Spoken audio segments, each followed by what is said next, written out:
Nobody can stop this flow. Hallelujah. Hallelujah. Hallelujah. హల్లెలూయా.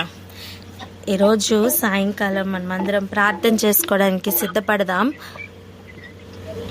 గడిచిన వారం మనం జారత్వం గురించి నేర్చుకున్నాం కదా. ఈరోజు మరి ఒక విషయాన్ని గురించి చదువుకుందాం. నీ హృదయమును చెవులను లోపరచనొల్లని వారలారా అని ఎవరిని పిలుస్తున్నారు? ముష్కరులైన వారులని పిలుస్తున్నారు. ఎందుకు పిలుస్తున్నారు? కారణం ఒక్కటే, వారు మందిరం అంటే గోడల్ని చూస్తున్నారు, కానీ వారే ఒక మందిరమని, వారు దేవుని కొరకే ఉన్నారని, వారు దేవుని యొక్క ఆలయమని వారు ఎరుగక ఉన్నారు. ఒకవేళ ఎరిగినా సరే దాని యొక్క మందిరం యొక్క మహిమను గోడలకు రాళ్లకు అంకితం చేస్తూ వారే ఒక మందిరం అని మర్చిపోయి కదులుతున్న ఒక జనాంగాన్ని చూసి ఆ రోజు స్టెఫన్ ద్వారా దేవుడు మాట్లాడుతున్నారు. ఏమని? చెవులను హృదయములను లోపరచనొల్లని వారలారా అని. ఇదిగో ఆ జాబితాలో మనం ఉండకూడదు. మనం ఎక్కడ చేరితే అక్కడే, మనం ఎక్కడ కూడితే అక్కడే ఆయన సింహాసనం ఉంటుందని నమ్ముదాం. 2 లేక 3 కూడి నా నామమున నా ప్రార్థన చేస్తే అక్కడ నేను ఉంటాను అని చెప్పిన ప్రభు నమ్మదగినవాడు కదా. ఆయన నామములో మనమందరం చేరి ఉన్నాం. ఏకాత్మతో కదులుదాం. ప్రభు మన మధ్యన క్రియ చేయునుగాక. ఆమెన్. 1 కొరింథీయులకు రాసిన పత్రిక 6వ అధ్యాయం. 1 కొరింథీయులకు రాసిన పత్రిక 6వ అధ్యాయం 7వ వచనం చదువుదాం. 7వ వచనం.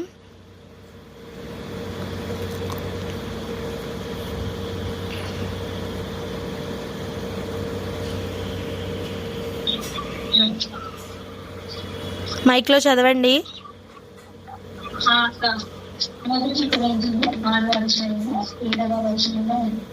ఒకరి మీద ఒకరు వ్యాఖ్యం ఆడుట ఇప్పటికే కేవలము యోగం, అంతకంటే అన్యాయం సంస్కరించుకుంటారా?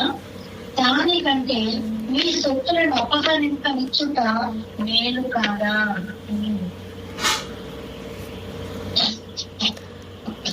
ఒకని మీద ఒకడు వ్యాజ్యమాడుట మీలో ఇప్పటికే కేవలం లోపమట. లోపము కలిగినది ఏది కూడా లెక్కకు రాదు కదా. ఒకని మీద ఒకనికి వ్యాజ్యం ఉన్నప్పుడు ఏం చేయాలి? ఒకనితో నేను సమాధానంగా ఉండలేకపోతున్నాను అనే సమస్య ప్రతి మనిషికి ఎదురవుతున్న సమస్యనే. ఏ 2 కలిసి ఉన్నా, ఏ 3 కలిసి ఉన్నా, అది ఒక ఇల్లు అయినా, ఒక సహవాసమైనా, ఎక్కడైనా చిన్న చిన్న ఇష్యూస్ కానీ పెద్ద పెద్ద ఇష్యూస్ కానీ ఉంటూనే ఉంటాయి. అయితే ఒకరి మీద ఒకనికి వ్యాజ్యం ఉన్నప్పుడు ఏమి చెయ్యాలి అనేదాన్ని ఈరోజు మనం చూడబోతున్నాం.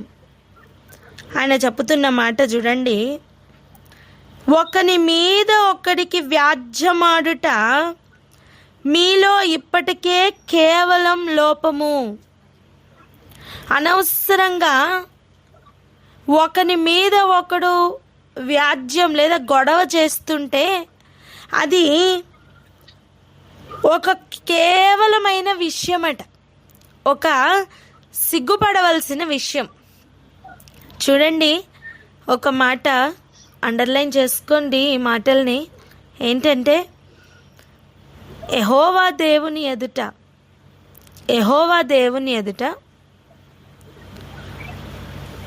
మనందరినీ కూడా యేసు ప్రభు యోగ్యులని కాదు, కానీ ఆయన రక్తమును బట్టి పాపమును తీర్చి దోషమును తీర్చి నిరపరాధులుగా నిలబెట్టాలని ప్రయత్నం చేస్తుంటే, ఆయన బిడ్డలము అని పిలువబడుతున్న మనం, ఆయన నామం పెట్టుకున్న మనం అదే మనస్తత్వం ఉండాలి కదా. అలాగనే కదులుతున్నామా? ఒక వ్యక్తిని అపరాధి అని నిరూపించట్లో ఉండే ఆనందం, అదే వ్యక్తిని నిరపరాధిగా నిలబెట్టడానికి ప్రయత్నం చేస్తే ఎంత బాగుంటుంది. వ్యాజ్యం ఉండదు అని అనట్లేదు. ఒకరి మీద ఒకరికి ఏదైనా గొడవ ఉంటే దాన్ని ఎలా తీర్చుకోవాలి, ఎలా సమాధాన పడాలి, ఎలా సమాధానంను వెంటాడి తెచ్చుకోవాలి, ఈ విషయాన్ని సహవాసంలో కాకపోతే ఇంకెక్కడ నేర్చుకుంటాం? ప్రేమ ఆయన యొద్ద నుండి పొందితే ఇంకెవరి మీద చూపిస్తాం? ఇక్కడ ఆగి ఒకసారి ప్రార్థన చేద్దాం. అయ్యా, ఒకరి మీద ఒకరికి వ్యాజ్యం ఉండకుండా అయితే ఉండదు, కానీ వాటన్నిటిని అధిగమించి ఒక ఏక మనస్సుతో, ఒక ఏక ఆత్మతో ఎలా కదలాలో మాకు ఈరోజు నేర్పించండి అని అడుగుదామా? ఎవరైనా ప్రార్థన అందుకోండి. తండ్రి, నీకు స్తోత్రం రాజా, స్తోత్రం అయ్యా. అయ్యా నా ప్రభు, సాయంకాల సమయంలో మేమందరము నా తండ్రి మీ పాద సన్నిధిలో కూడుకున్నట్టుకి ఇచ్చిన కృపను బట్టి మీకు వందనాలు తెలియజేసుకుంటున్నాం తండ్రి. అవును ప్రభా, ఒకే ఇంటిలో ఉన్నాను, ఒకే సహవాసంలో ఉన్నాను నా తండ్రి. రాజ్యం ఆడుట వలన నా తండ్రి ఏమి నష్టపోతామో తెలుసుకుంటున్నాం ప్రభా. మీరు ఇంకాను నా తండ్రి మాతో మాట్లాడి తెలియచెప్పమని వేడుకుంటున్నాం. మీ నామం పెట్టుకుని నా తండ్రి మీ బిడ్డలుగా పిలువబడుతూ నా తండ్రి మీ లక్షణాలను మేము సంతరించుకోకుండా ఉంటే తండ్రి వద్ద మమ్మల్ని నిలవబెట్టినప్పుడు నా తండ్రి మేము అపరాధులుగానే ఉంటాం ప్రభా. అలాంటి స్థితి మాకు లేకుండా ఉండనట్లుగా ఇప్పటి నుంచే నా తండ్రి మేము సమాధాన పడినట్లుగా రాజ్యంలో ఉంటే మేము ఏ విధంగా వాక్యం ద్వారా వాటిని నా తండ్రి మాలోంచి తీసివేసుకొని సరిదిద్దుకోవాలో నా తండ్రి మాకు నేర్పించమని అయ్యా నా ప్రభు ఇంకనూ నా తండ్రి మీ ఆత్మతో నింపి మమ్మల్ని బలపరచమని యేసునామంలో అడిగి వేడుకుని పొంది ఉన్నాం తండ్రి. ఆమేన్. హల్లెలూయా. ఇప్పుడు చూడండి, మొదటి వచనం ఇప్పుడు చదువుదాం. మొదటి 2 వచనాలు దయచేసి చదవండి. మొదటి కొరింథీ పత్రిక 6వ అధ్యాయం మొదటి 2 వచనాలు.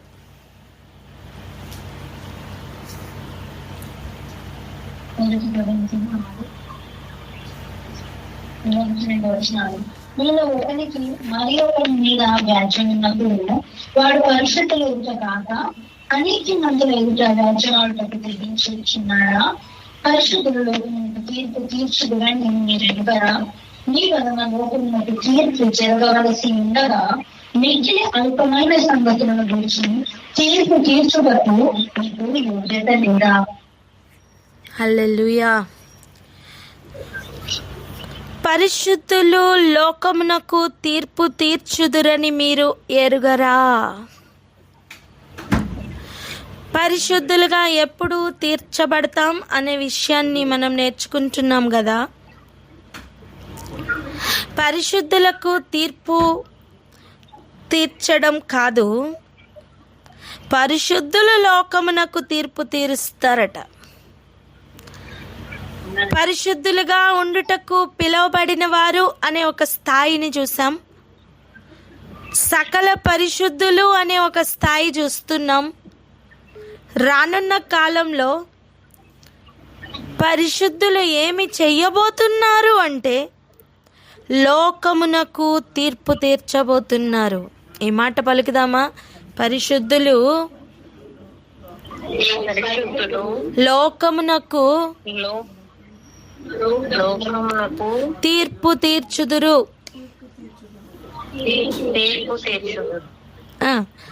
పరిశుద్ధులు లోకమునకు తీర్పు తీరుస్తారండి.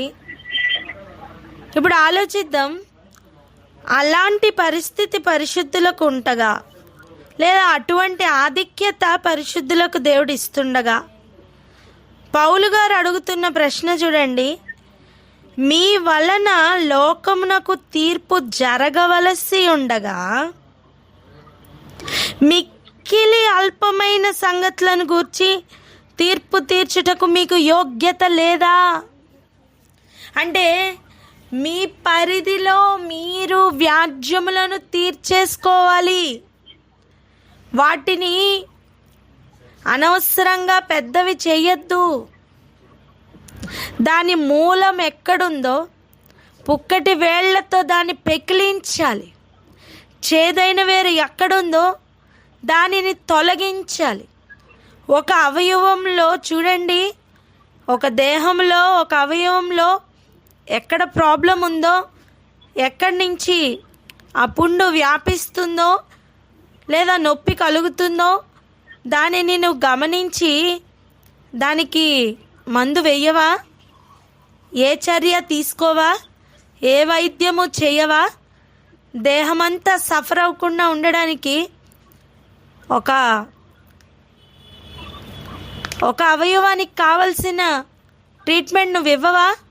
అదే రీతిగా సంఘములో ఎక్కడైతే వ్యాజ్యం అనేది మొదలవుతుందో ఆ ఏరియాలో దాని మూలమేంటో కనుగొని, అక్కడ కలహప్రియుడు ఎవరో కనుగొని అక్కడ దాన్ని క్లియర్ చేస్తే ఆ సమస్య అక్కడ తీరిపోతుంది కదా. అది ఎక్కువ అవ్వకుండా చేయొచ్చు కదా. ఇదిగో లోకంలోనూ గొడవలుండి పరిశుద్ధుల మధ్యనూ గొడవలుంటే ఏం ప్రయోజనం?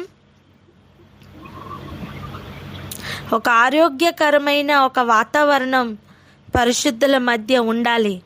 దానిని పాడు చేయడానికి ఎప్పుడూ అపవాది ప్రయత్నం చేస్తూనే ఉంటాడు. వానిని లోపలికి రానివ్వద్దు, వానిని లోపలికి రానివ్వద్దు. పలుకుదాం, వానిని లోపలికి రానివ్వము అని.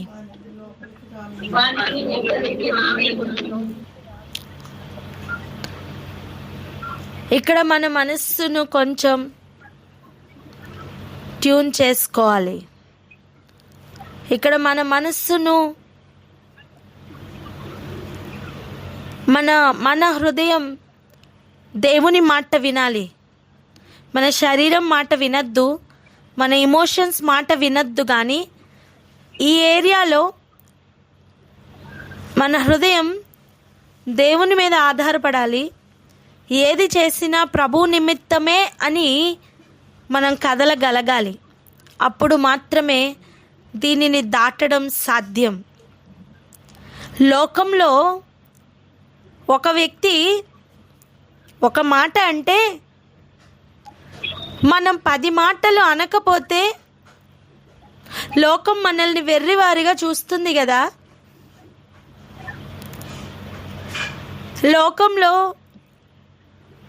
గొడవలు ఉన్నప్పుడు లోకమంతా ఎలా ఎదురు చూస్తుంది? వారు విడిపోవాలని, వారి మధ్యలో ఇంకా గొడవ ఎక్కువ అవ్వాలని, ఇటువంటి ఎదురు చూపే కదా లోకంలో ఉన్న వారందరికీ ఉంటుంది. ఈ ఏరియా మనకి మారాలి. ఈ ఏరియాలో మనందరిలోని మార్పు రావాలి. ఎక్కడ వ్యాజ్యం ఉందో, దాని మూలం ఎక్కడ ఉందో దాన్ని మొట్టమొదటిగా గ్రహించి కనిపెట్టునట్లుగా ప్రతి ఒక్కరూ తయారు కావాలి. హల్లెలూయా. ఇది జరగాలి అంటే నువ్వున్న లెవెల్లో చూస్తే నీకు అర్థం కాదు. కానీ పక్షిరాజు వలె నువ్వు పైనుంచి గనక సిచ్యువేషన్ని చూడగలిగితే శత్రువును దేవుడు చూపిస్తారు. ఎక్కడ వ్యాజ్యం మొదలవుతుందో దేవుడు చూపిస్తారు. చేదైన వేరును అప్పుడు తొలగించుట సాధ్యమవుతుంది. ఈరోజు అటువంటి కనుదృష్టి కావాలని ప్రార్థన చేద్దామా? ఎవరైనా ప్రార్థన అందుకోండి. మహోన్నతుడ పరిశుద్ధుడ ప్రభా స్తోత్రం స్తోత్రం స్తోత్రం తండ్రి. ఆయన వందనాలు చెల్లించుకుంటున్నాం. ఆయన నా తండ్రి ప్రభా, ఆయన పక్షిరాజు వల్ల నా తండ్రి ప్రభా పైకి ఎగిరి నా తండ్రి ఆ లెవెల్లో నుంచి ఉన్నటువంటి పరిస్థితులను చూసి నా తండ్రి ప్రభా నాయన ఆ కనుదృష్టితో మేము చూసి గ్రహించినట్లుగా ఎక్కడ వ్యాజ్యము జరుగుతుందో ఆ ఏరియాలో నా తండ్రి కనిపెట్టువారై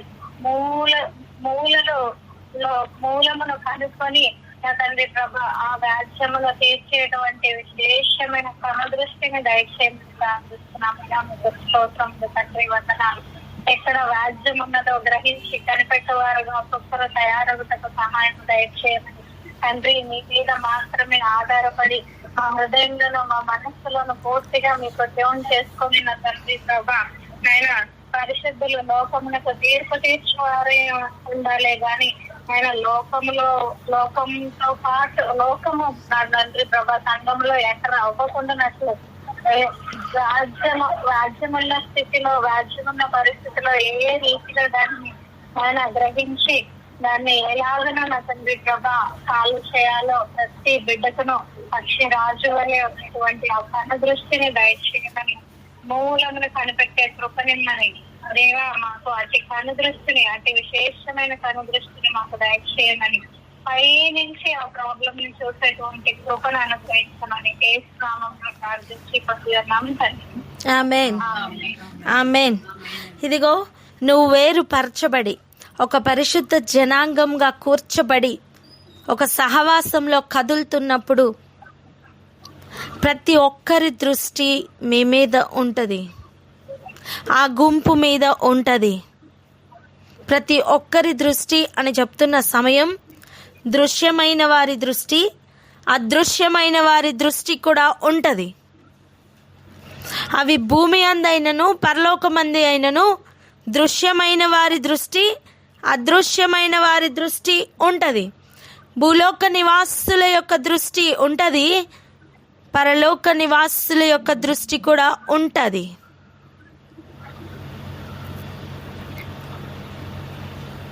నరకం నుండి చిచ్చు పెట్టాలని చూస్తున్న వారి యొక్క దృష్టి కూడా ఉంటుంది.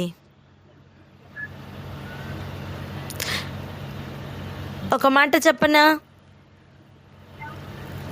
సింహాసనంలో ప్రభావ దర్శనం చూస్తున్న సమయం ప్రతి చక్రముకు కానీ ఆ లోపల ఉన్న ప్రతి దానికి ఎలాగైతే కన్నులు చుట్టూ ఉన్నాయో మన చుట్టూ కూడా మనల్ని అన్ని యాంగిల్స్లో నుంచి దృష్టిస్తున్న కన్నులు ఉన్నాయి.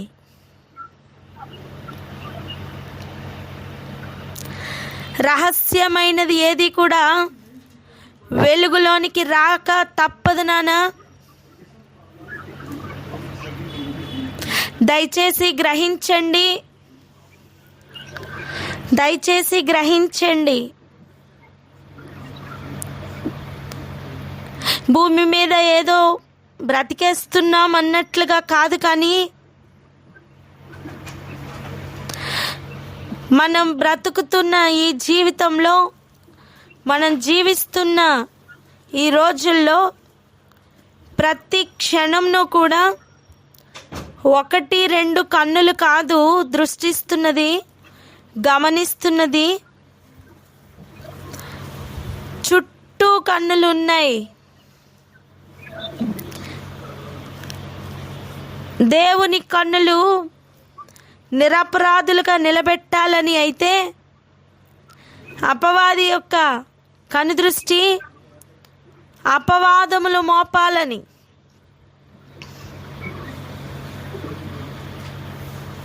ఈరోజు మన జీవితం ఇక ఎలా మారాలంటే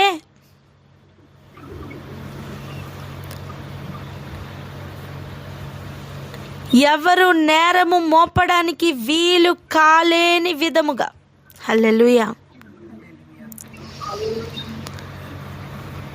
వీరి ప్రవర్తన ఇలా ఉంది అని అపవాదములు మోపడానికి అవకాశం ఇవ్వని విధముగా ఈరోజు ప్రవర్తనని మార్చుకోవడానికి సిద్ధమవుతావా? ఒక్కసారి హృదయం మీద నీ చేతులు ఉంచుకొని ఈ ప్రార్థన చేయగలవా? ఒకసారి ఏకీభవిస్తావా? తండ్రి మీకు స్తోత్రం. ఒకని మీద ఒకనికి వ్యాజ్యం ఉన్నప్పుడు దానిని ఎలాగ తీర్చాలనో, ఇంత అల్పమైన సంగతిని ఎలాగ కొట్టివేయాలనో మాకు నేర్పించండి. మేమందరము మిమ్మల్ని ప్రతిఫలింప చేయనట్లుగా మమ్మల్ని ఏక మనస్సుతోనూ ఏకాత్మతోనూ మీరు నింపమని యేసు నామంలో ప్రార్థించి పొంది ఉన్నాం తండ్రి. ఆమేన్. ఆమేన్. చూడండి ఇక్కడ మనం కొన్ని విషయాలను ఈరోజు గమనించబోతున్నాం, నేర్చుకోబోతున్నాం, ఇక పాటించబోతున్నాం. రెడీ అవుదాం. మీలో ఒకనికి మరి ఒకని మీద వ్యాజ్యం ఉన్నప్పుడు వాడు పరిశుద్ధుల ఎదుట కాక అనీతిమంతుల ఎదుట వ్యాజ్యమాడుటకు తెగించుచున్నాడా?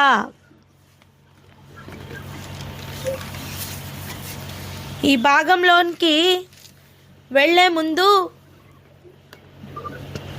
ఇంకొక మాటను కూడా మనం గ్రహించాలి. అదేంటంటే, నువ్వు ఒక గుంపుగా ఒక సహవాసంలో, ఒక మంచి సహవాసంలో ఒక వాల్యుబుల్గా నీ జీవితాన్ని మార్చుకుంటూ నువ్వు వెళ్తున్నావేమో, దాన్ని డైల్యూట్ చేసే ప్రయత్నమే ఈ వ్యాజ్యములు. ఒకని మీద ఒకనికి వ్యాజ్యములు పెట్టాలని ప్రయత్నం చేస్తున్న పరిస్థితులకు ఈరోజు సిగ్గు కలుగునుగాక. ఒకని దృష్టికి మరి ఒకరిని నీచునిగా చూపిస్తున్న పరిస్థితులకు అవమానం కలుగునుగాక. ఒకనికంటే ఒకడు యోగ్యుడుగా కనపడకుండా అమ్ములుకున్న ప్రతి మేఘము మబ్బు ఈరోజు విడిపోవునుగాక. హల్లెలూయా. చూడండి, ఒకని మీద ఒకనికి ఏదైనా గొడవ ఉంటే వాడు ఆ సహవాసంలో ఉన్న పరిశుద్ధుల మధ్యనే దానిని తీర్చాలి. దాని బయటికి అవి వెళ్ళవలసిన అవసరం లేదు. ఈ ఒక్క ఏరియాలో గనక మనం సెట్ అవ్వగలిగితే, మనం సరి చేసుకోగలిగితే, ఇక మనల్ని ఆపగలగడానికి ఏ శక్తియు కూడా శక్తిహీనులుగా మారి దరిదాపులకి రావడం సాధ్యం కాకుండా మారుతుంది.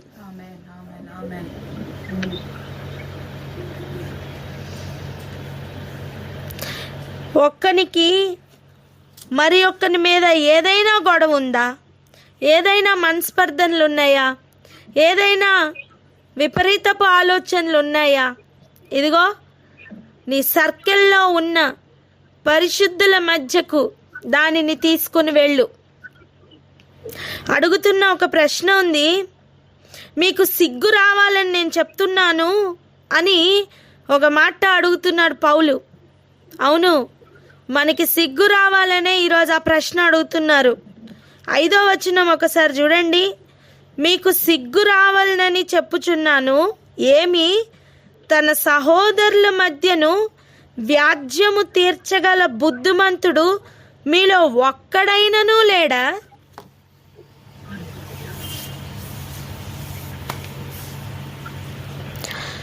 బుద్ధి లేని ఫూలిష్ పీపుల్తో అడుగుతున్న ప్రశ్న. మీలో గొడవను తీర్చడానికి బుద్ధి కలిగిన వాడు ఒక్కడు కూడా లేడా నానా? నీ వ్యాజ్యము వేరే ఒక్కడికి చెప్పితే వాడొచ్చి మధ్యలో గొడవలు పెంచుతాడు, కానీ మీలో గొడవలు తీరుస్తాడా? ఇద్దరి వలన లబ్ధి పొందుతాడు. దేవుడు మనందరితో మాట్లాడుతున్నారు. మీతో మాట్లాడుతున్నారా?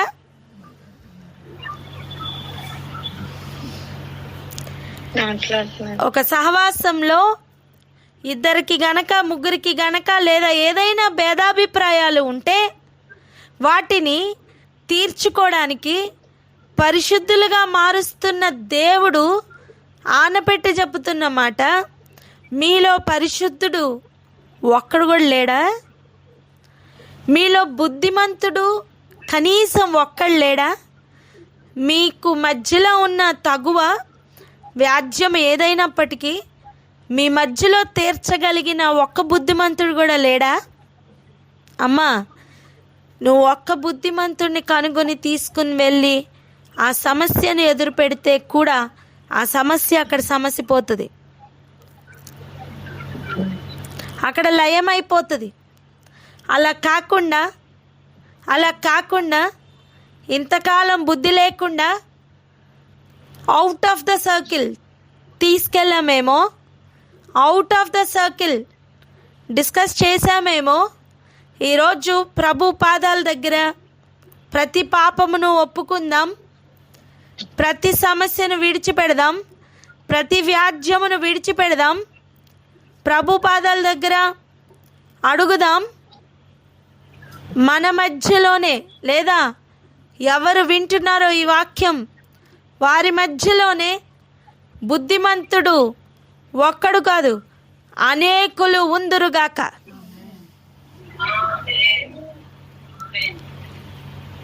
ప్రేమను అభివృద్ధి చేయువారు అనేకులు అగుదురుగాక. అవును, సమాధానపరచువారు ధన్యులు, వారు దేవుని కుమారులు అనబడుదురు కదా.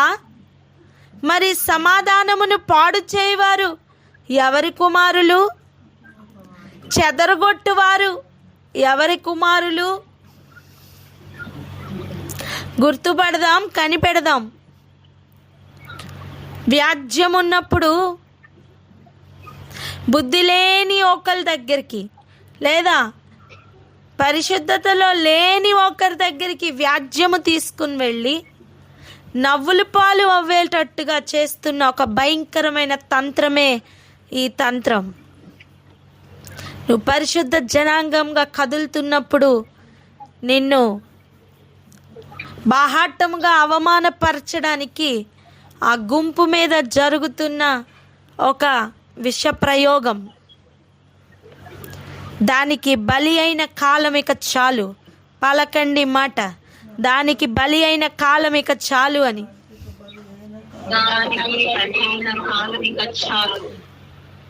అవమానపడిన కాలం చాలు.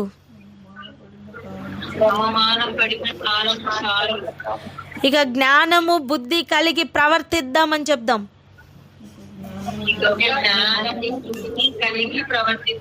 హల్లెలూయా. ఇక్కడ ఆగి ఒకసారి ప్రార్థన చేద్దాం. ఎవరైనా ప్రార్థన అందుకోండి.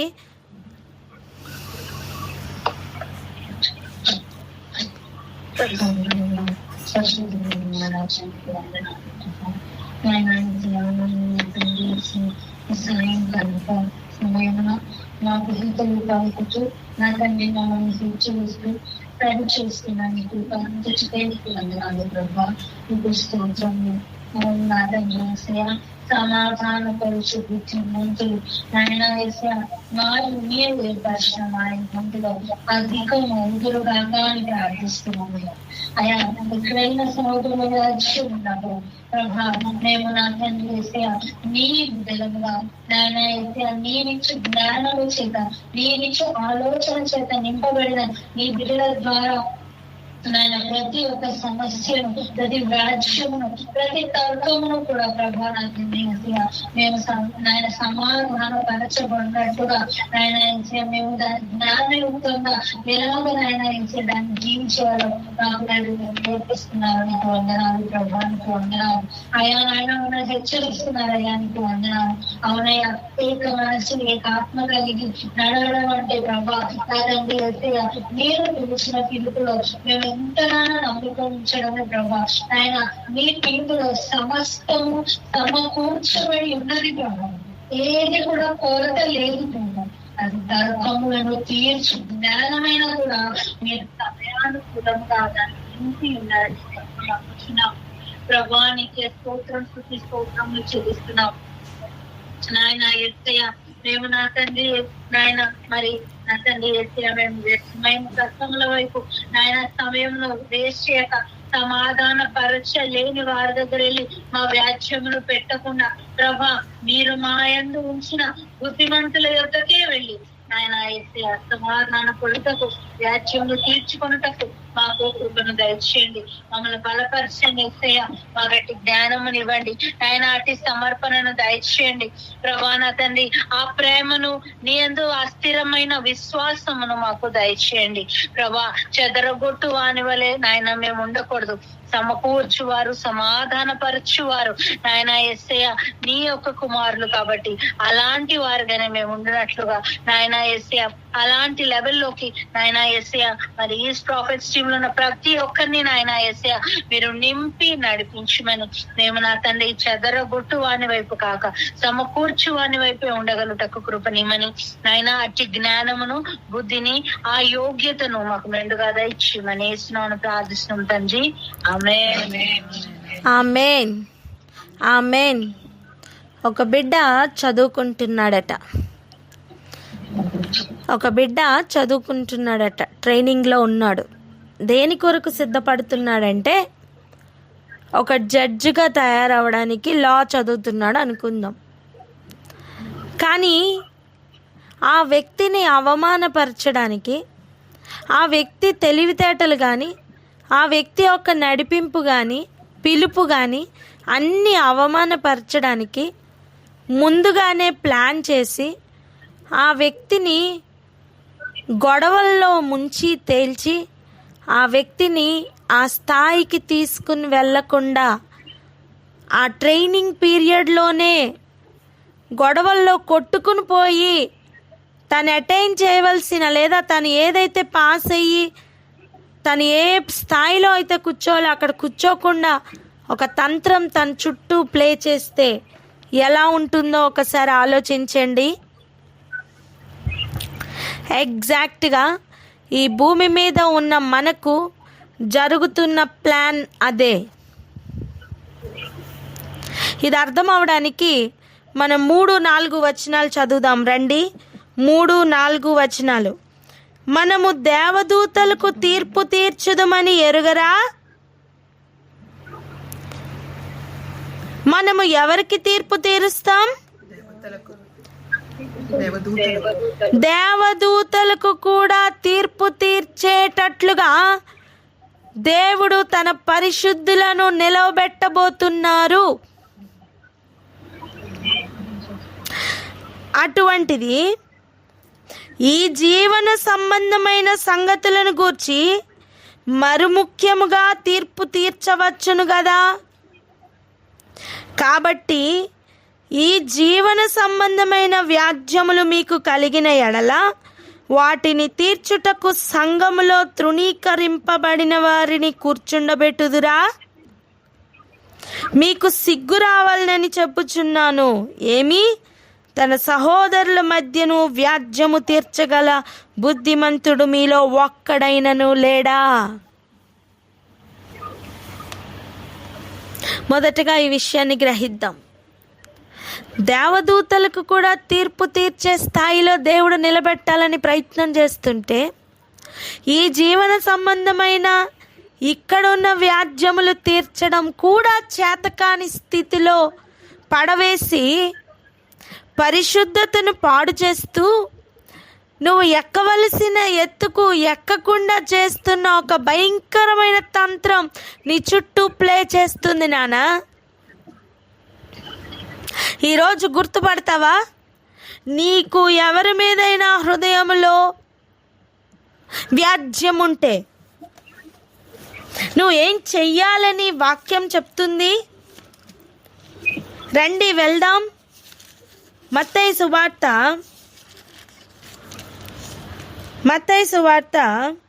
6వ అధ్యాయం 21వ వచనం నుండి చూడండి. నరహత్య చేయవద్దు, నరహత్య చేయవాడు విమర్శకు లోనగునని పూర్వీకులతో చెప్పబడిన మాట మీరు విన్నారు కదా.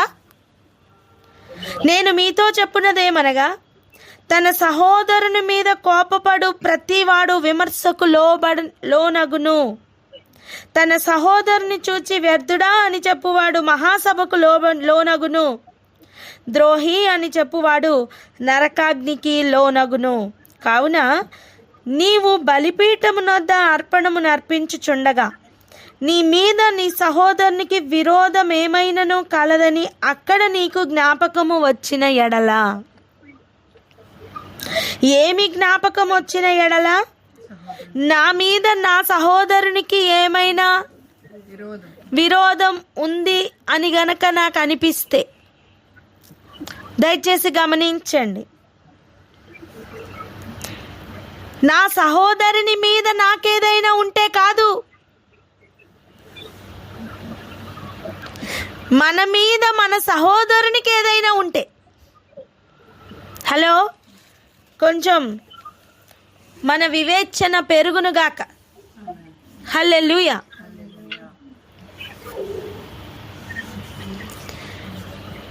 ఆలోచించండి,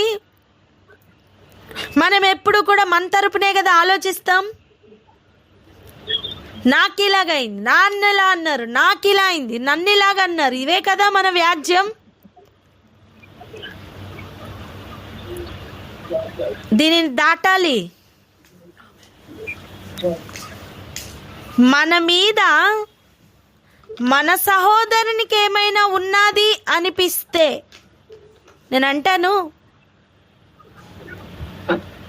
అసలు నీ గొడవేంటో నీకే తెలీదు, అవతల వాని హృదయంలో ఉన్నదేంటో నీకు ఎప్పుడు తెలిసేను?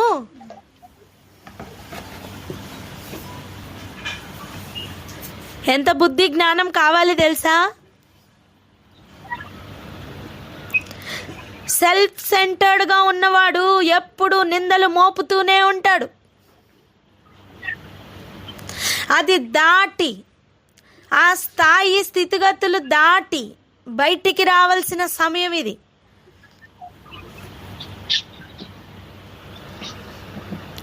నా మీద నా సహోదరునికి ఏదైనా కష్టం ఉంది అని గనక నాకు గుర్తొస్తే చేయవలసిన మొట్టమొదటి కార్యం, అక్కడ బలిపీఠం ఎదుటనే నీ అర్పణం విడిచిపెట్టి మొదట వెళ్ళి నీ సహోదరునితో సమాధానపడుము. అటు తర్వాత వచ్చి నీ అర్పణం అర్పించుకో. కమాన్, అర్థం చేసుకుందాం. నాకు ఇంకొకరి మీద ఉన్న గొడవను బట్టి అర్పణ ఆపమని చెప్పట్లేదండి, ఇంకా సెన్సిటివ్గా ఆలోచించమంటున్నారు. నీ మీద లేదా నా మీద నా సహోదరునికి ఏమైనా ఉంటే, అంటే వాని హృదయంలో దూరి చూడాలి. విరోధ భావం పెట్టుకున్న వానిదే తప్పైనా సరే, ఇక్కడ తప్పొప్పులు కాదు, విరోధ భావం పెట్టుకున్న వాని దగ్గరికి వెళ్ళి సమాధాన పడమంటుంది వాక్యం. ఇదెంత కష్టం!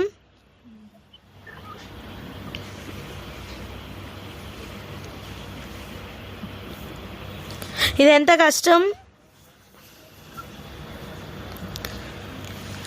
మనకి ఎవరి మీదైనా కష్టం ఉంటే విడిచిపెట్టుట సాధ్యమవుతుందేమో కానీ, మన మీద ఇంకొకరు కష్టం పెట్టుకుంటే వారి దగ్గరికి వెళ్ళి సమాధాన పడడం ఎంత కష్టమైన విషయం తెలుసా? ఈ లోకపరంగా కష్టమేనండి, కానీ ఆ ఏరియాలో దేవుడు డౌన్ టు ద ఎర్త్ వెళ్ళమంటున్నారు. దేనికి తెలుసా? కారణం ఉంది.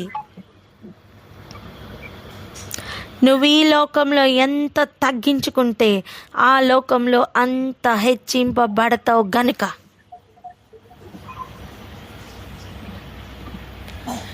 ఈ లోకంలో నువ్వు ఎంత క్షమించగలిగితే, ఇంతటి స్థాయికి కూడా దిగి కదలగలిగితే అత్యున్నతమైన స్థానం మీదకి ఎక్కించుట అక్కడ సాధ్యమవుతుంది కనుక. హల్లెలూయా. దేవుని ప్రణాళికలు లేదా దేవుని యొక్క ప్లాన్ ఏదో ఒక 70 సంవత్సరాలు 80 సంవత్సరాలకు సంబంధించింది కాదండి, కొన్ని యుగాలకు సంబంధించినది. ఒక మాట చెప్పనా, ఈ లోకంలో జరుగుతున్న ఎలక్షన్స్లో నిలబడి గెలుస్తున్న వారు యొక్క పదవీ కాలం 5 సంవత్సరాలు. ఎన్ని సంవత్సరాలండి? మన భారతదేశంలో ఎంతకాలం వారి పదవీ కాలం చెప్పరే? 5 సంవత్సరాలు. 5 సంవత్సరాలు. దేవుని యొద్ద అధిరోహించదగిన ఆ అధికారం ఉందే, దాని పదవీ కాలం ఎంతో తెలుసా? యుగ యుగాలు. 5 సంవత్సరాల కోసమే ఉన్నదంతా ఖర్చు పెడుతుంటే యుగ యుగాల కోసం మనం ఎంత ఖర్చు పెట్టాలి? ఒకడు పరలోక రాజ్యమును కనుగొని దాన్ని సంపాదించుకోవాలంటే ఎంత ఖర్చు పెట్టాలని వాక్యం చెప్తుంది తెలుసా? ఉన్నదంతా ఇచ్చేయాలట. నాకంటూ ఏమీ లేకుండా ఉన్నదంతా ఇవ్వగలిగితే, ఆయనకంటూ ఏమీ లేకుండా ఆయనకున్నదంతా ఇవ్వడానికి రెడీగా ఉన్నారు. హల్లెలూయా. ఈ ఆఫర్ ఎలా ఉందండి? ఈ ఆఫర్ ఎటువంటిది తెలుసా? ఒక వ్యక్తి దగ్గర 1 కోటి రూపాయలు ఉన్నాయి, ఇంకొక వ్యక్తి దగ్గర 10 రూపాయలు ఉన్నాయి. 10 రూపాయలు ఉన్నవాడికి ఎలా ఉంటుంది మనస్సు? నా దగ్గర ఇంకా 10 రూపాయలే ఉన్నాయని రూపాయి జాగ్రత్తగా ఖర్చు పెడతాడు. 1 కోటి రూపాయలు ఉన్నవాడు లెక్క లేకుండా ఖర్చు పెట్టగలడు. ఆఫర్ ఏంటి తెలుసా? నీకున్న 10 రూపాయలు నాకు ఇచ్చేయి, నాకున్న 1 కోటి రూపాయలు నీకు ఇచ్చేస్తాను. ఆఫర్ ఎలా ఉంది?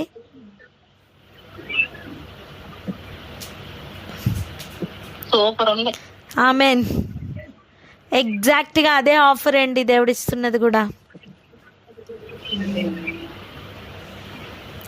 ఇక్కడ మనది అని ఏది లేకుండా మనం దాన్ని మొత్తం తీసేసుకోగలిగితే, ఆయన వాక్యం ప్రకారం నడవగలిగితే, ఏది చేసినా వాక్యం నిమిత్తమే చేయగలిగితే ఇది సాధ్యమవుతుంది. ఆయనకి ఇచ్చిన సింహాసనం పక్కన సింహాసనాలు వేసి కూర్చుండబెడతారంటండి. ఆయనకిచ్చిన రాజదండం జయించిన వాళ్ళకి కూడా ఇస్తారంటండి. అండ్ పదవీ కాలం 5 సంవత్సరాలు కాదు, యుగ యుగములు. అవి సంపాదించుకోవాలంటే చేయవలసిన కార్యం గుర్తుందా? జయించడానికి ముందు వీధి వీధిలో తిరిగి తెలిసిన వాడికి తెలియని వానికి కూడా దండాలు పెడతారు, తగ్గించుకుంటారు. దేనికి? సింహాసనం కొరకండి. నేను అలా నాటకాలు ఆడమని చెప్పట్లేదు, రాజకీయ నాయకుల వల్లే బిహేవ్ చేయమని చెప్పట్లేదు. ఒక 5 సంవత్సరాల పదవి కోసమే అంతగా తగ్గించుకుంటున్న నా రాజకీయ నాయకుల్ని మన చుట్టూ చూస్తున్నామే. మరి యుగ యుగాలు పొందబోతున్న సింహాసనాల కోసం ఈ జీవన సంబంధమైన ఈ జీవితంలో ఈ 70-80 సంవత్సరాల కాలంలో మనల్ని మనం తగ్గించుకోలేమా అని ఒక ప్రశ్న ఈరోజు మన ముందు పెడుతున్నారు. ఎలా తగ్గించుకోవాలి, ఏ విషయంలో తగ్గించుకోవాలి కూడా చెప్తున్నారు. నీకు ఎవరి మీదైనా గొడవ ఉంటే నువ్వు వెళ్ళి క్షమించడం పెద్ద విషయం కాదు. నీ మీద ఎవరికైనా గొడవ ఉంటే వారి దగ్గరికి వెళ్ళి క్షమించమని సమాధాన పడడం, ఆహా, ఆ లెవెల్ ఎంత గొప్పది తెలుసా? దేవుని గ్రంథములో లిఖితమవుతున్న క్షణాలవి. నీవర్పిస్తున్న అర్పణ కంటే కూడా ఆ ప్రవర్తనను దేవుడు నోట్ చేస్తున్నారండి. నీ చుట్టూ కన్నులున్నాయని నేర్చుకున్నామే, నిన్ను గమనిస్తున్నాయని చెప్పామే, అవన్నీ రికార్డ్ చేస్తాయి. ఇన్ అండ్ అవుట్ రికార్డ్ చేస్తాయి. ఈ మాట పలకండి, ఇన్ అండ్ అవుట్ రికార్డ్ చేస్తాయి అని.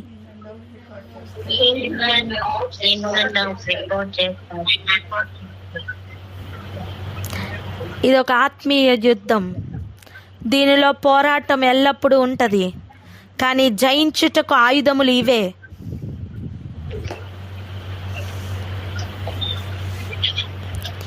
ఈ ఆయుధాలు మనం ధరించుకోవాలి. హల్లెలూయా.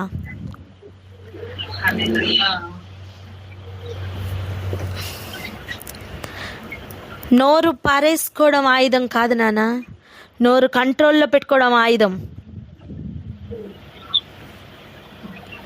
చెంపలు పగలగొట్టడం ఆయుధం కాదు నాన్న, చెంపలు అప్పగించడం ఆయుధం.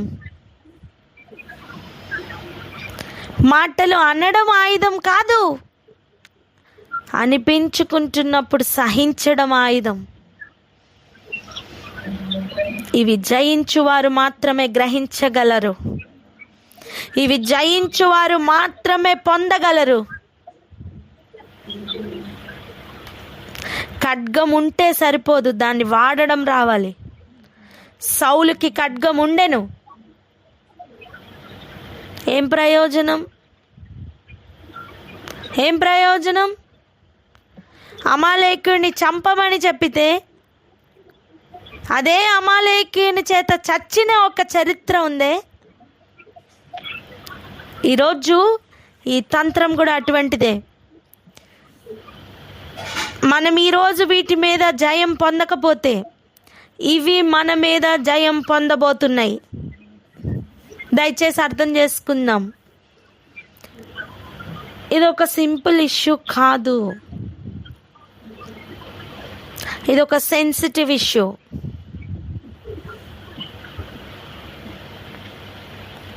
ఒకని మీద ఒకనికి వ్యాజ్యం ఉన్నప్పుడు మొట్టమొదటి స్థాయి, నీ మీద ఏదైనా విరోధ భావం ఉంది అని నువ్వు గ్రహించావా, వెళ్ళి వానితో సమాధానపడు. అవకాశం కుదరట్లేదా, సమాధానం రావట్లేదా, నీ మధ్యలో ఉన్న పరిశుద్ధుల దగ్గరికి వెళ్ళండి. కనీసం ఒక్క బుద్ధిమంతుడు కూడా లేకుండా ఏ సహవాసమును దేవుడు ఉంచట్లేదు. దేవదూతలకి కూడా తీర్పు తీర్చే స్థాయిలో దేవుడు పరిశుద్ధులను పెట్టబోతుండగా భూమి మీద కనీసం కేవలమైన విషయాల దగ్గర ఓడిపోవడానికి ప్లాన్ చేసిన ఉన్న ఇమోషనల్ ఇష్యూస్ ఇవన్నీ. వీటిని దాటుదాం. చెప్పండి, వీటిని దాటుదామని. ఈ ఏరియాలో మనం జయిద్దామని చెప్పండి. గ్రహించండి. మొట్టమొదట ఏం చేయాలి?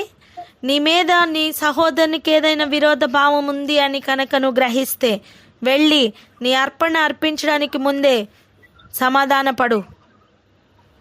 అది సాధ్యం అవ్వట్లేదా? ఇంకా వ్యాజ్యం పెరుగుతుందా? గ్రహింపులోనికి రావట్లేదా? సమాధానం సాధ్యపడట్లేదా? నీ మధ్యలో ఉన్న, నీ సహవాసంలో ఉన్న, నీ సర్కిల్లో ఉన్న పరిశుద్ధుల యొద్దకు తీసుకుని వెళ్ళు. అక్కడ సమాధాన పడిపోవాలి, అటైనా ఇటైనా. ఇది వెలుపట ఉన్న వారికి కాదండి, ఇది లోపల ఉన్న వారితో చెప్తున్న విషయాలు. ఇంకా చూద్దాం రండి. 1 కొరింథీయులకు రాసిన పత్రిక 6వ అధ్యాయం.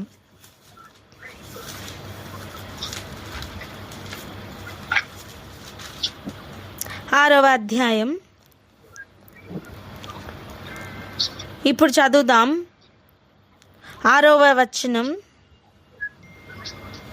అయితే సహోదరుడు సహోదరుని మీద వ్యాజ్యమాడుచున్నాడు, మరి అవిశ్వాసుల ఎదుటనే వ్యాజ్యమాడుచున్నాడు. అది ప్రాబ్లం. పరిశుద్ధుల ఎదురుగుండా తీసుకుని వచ్చి అక్కడ క్లియర్ చేయవలసిన విషయం సర్కిల్ బయట ఉన్న అవిశ్వాసుల మధ్యకు తీసుకుని వెళ్తున్నది చాలా అన్యాయమైన విషయమట. ఇది మనలో ఎవరిలోనున్నా దాన్ని ఈరోజు ప్రభు పాదాలు పట్టుకొని క్లియర్ చేసుకుందాం. పక్కన వారితో చెప్పండి, ప్రభు పాదాలు పట్టుకొని ఈ ఏరియాలో మనం క్లియర్ అవుదామని. హల్లెలూయా.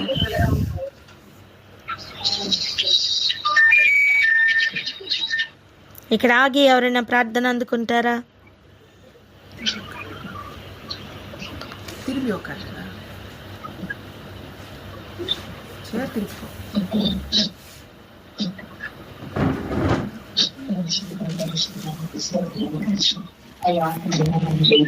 అవిశ్వాసం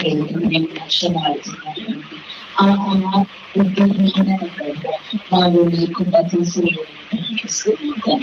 సహోదరుడికి ఏ విధంగా తీర్చుకోవాలో వాక్య ప్రకారం మాకు నేర్పిస్తున్నారు. ఈ విధంగా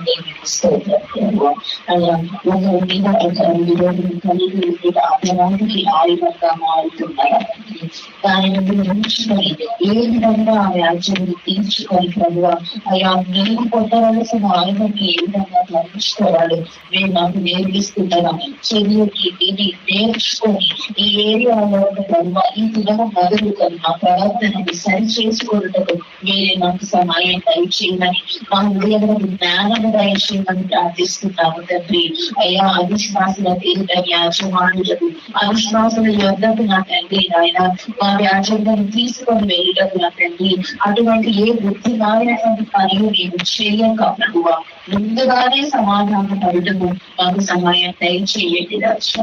అయ్యా మరియు సమాధాన శక్తిని కాని పరిస్థితులలో రాజా మాలోనే నియమించినటువంటి బుద్ధివంతుల యుద్ధము మేము చేయడానికి సహాయం దయచేయమని ప్రార్థిస్తున్నాను తండ్రి. పరిస్థితులకు మీరు ఇచ్చినటువంటి అతి ఆధిక్యతను గ్రహించి అయ్యా మీరు ఇచ్చినటువంటి అతి జ్ఞానములకు లోని వ్యాధులను తీర్చుకొని నా ప్రభువ అవిశ్వాసుల ఎదుట మాదిరిగా ఉండటకు సహాయం దయచేయమని వేడుకుంటున్నాను తండ్రి. అయ్యా మీలో మీరు కనుగొంటామని నా ప్రభువ విన్నాను అన్నటువంటి ఏ సాక్ష్యము కూడా మా యొక్క నుంచి బయటకు వెళ్ళకుండా ఎవరితో చేతితో శక్యము కానీ ఏక మనస్సు కలిగినటువంటి వారు అన్నటువంటి సాక్షుని అపవాది సైతం మోసకొని ఆయన పరిగెత్తుటకు రాజా ఆయన మీరు సహాయం దయచేయమని అట్టి ఐక్యత వల్ల అనేకులు ప్రభువ మీ పాదముల చెంతకు చేరుటకు మీ ప్రేమను గ్రహించుటకు ఆకర్షింపబడినట్లుగా ప్రభువ మీరు సహాయం దయచేయమని యేసు పరిశుద్ధ నామములో ప్రార్థించి పొందుకొని ఉన్నాము తండ్రి. ఆమేన్. చివరిగా కొన్ని వచనాలు చదువుకుందాం రండి. ఇదే 6వ అధ్యాయం 9వ వచనం నుండి 11 వరకు చూడండి. అన్యాయస్తులు దేవుని రాజ్యమునకు వారసులు కానేరని మీకు తెలియదా?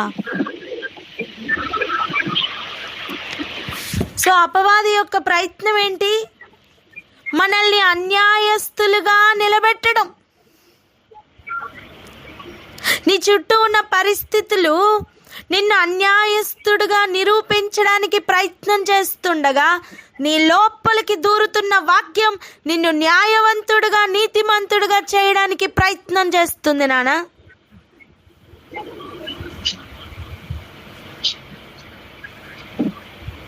నీ చెవులకు ఎల్లప్పుడూ కంప్లైంట్స్ చెప్తున్న నీ అపవాది యొక్క తంత్రములు ఉన్నాయే, వాటిని అధిగమించి ఈరోజు వింటున్న ఈ వాక్యం నీ హృదయంలోకి చొచ్చుకొని వెళ్ళనివ్వు, అది ఫలింపులోనికి రానివ్వు.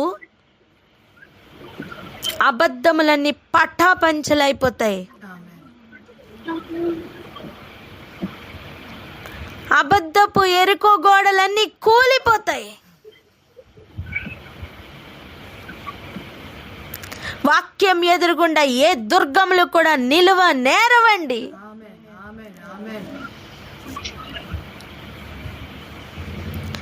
నిన్ను అన్యాయస్తుడుగా నిలబెట్టాలని ప్రయత్నం చేస్తున్న ప్రతి ప్రయత్నము సిగ్గు అవమానం పొందినట్లుగా ఈరోజు ఈ వాక్య ప్రకారం గనక మనం బ్రతకగలిగితే యుగ యుగాలు నిలబెట్టడానికి మేబీ ఈ దినమే నాందిగా నిలబడుతుందేమో.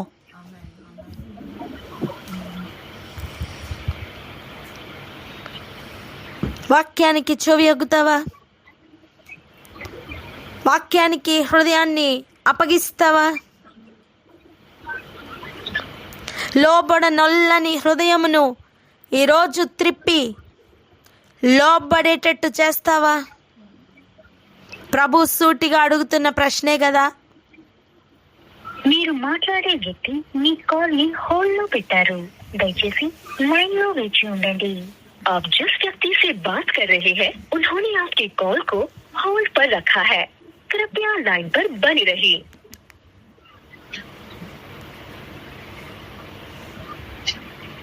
హల్లెలూయా. మోసపోకుడి, మోసపోవద్దు నానా.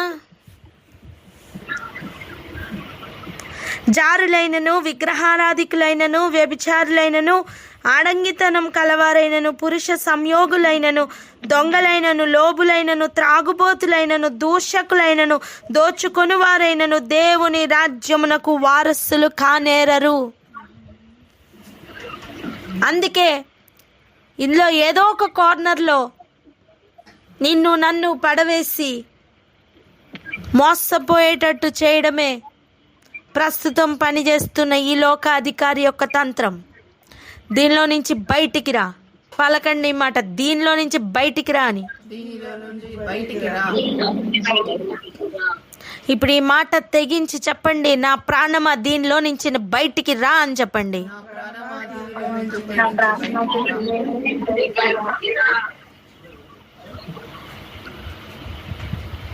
మీలో కొందరు అట్టివారై ఉంటిరి, కానీ ప్రభువైన యేసుక్రీస్తు నామమునను మన దేవుని ఆత్మయందును మీరు కడగబడి పరిశుద్ధపరచబడిన వారై నీతిమంతులుగా తీర్చబడితిరి. హల్లెలూయా.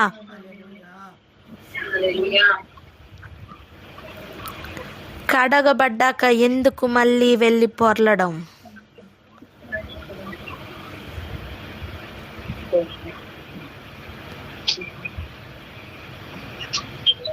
నీతిమంతులుగా తీర్చబడదాం, నిలబడదాం, దేవుడు అనుగ్రహించబోతున్న మహిమను పొందుదాం. అంటే భూమి మీద దేవుడిచ్చిన ఆజ్ఞలు పాటిద్దాం, గ్రహిద్దాం, ప్రార్థన చేసుకుందాం. అక్క.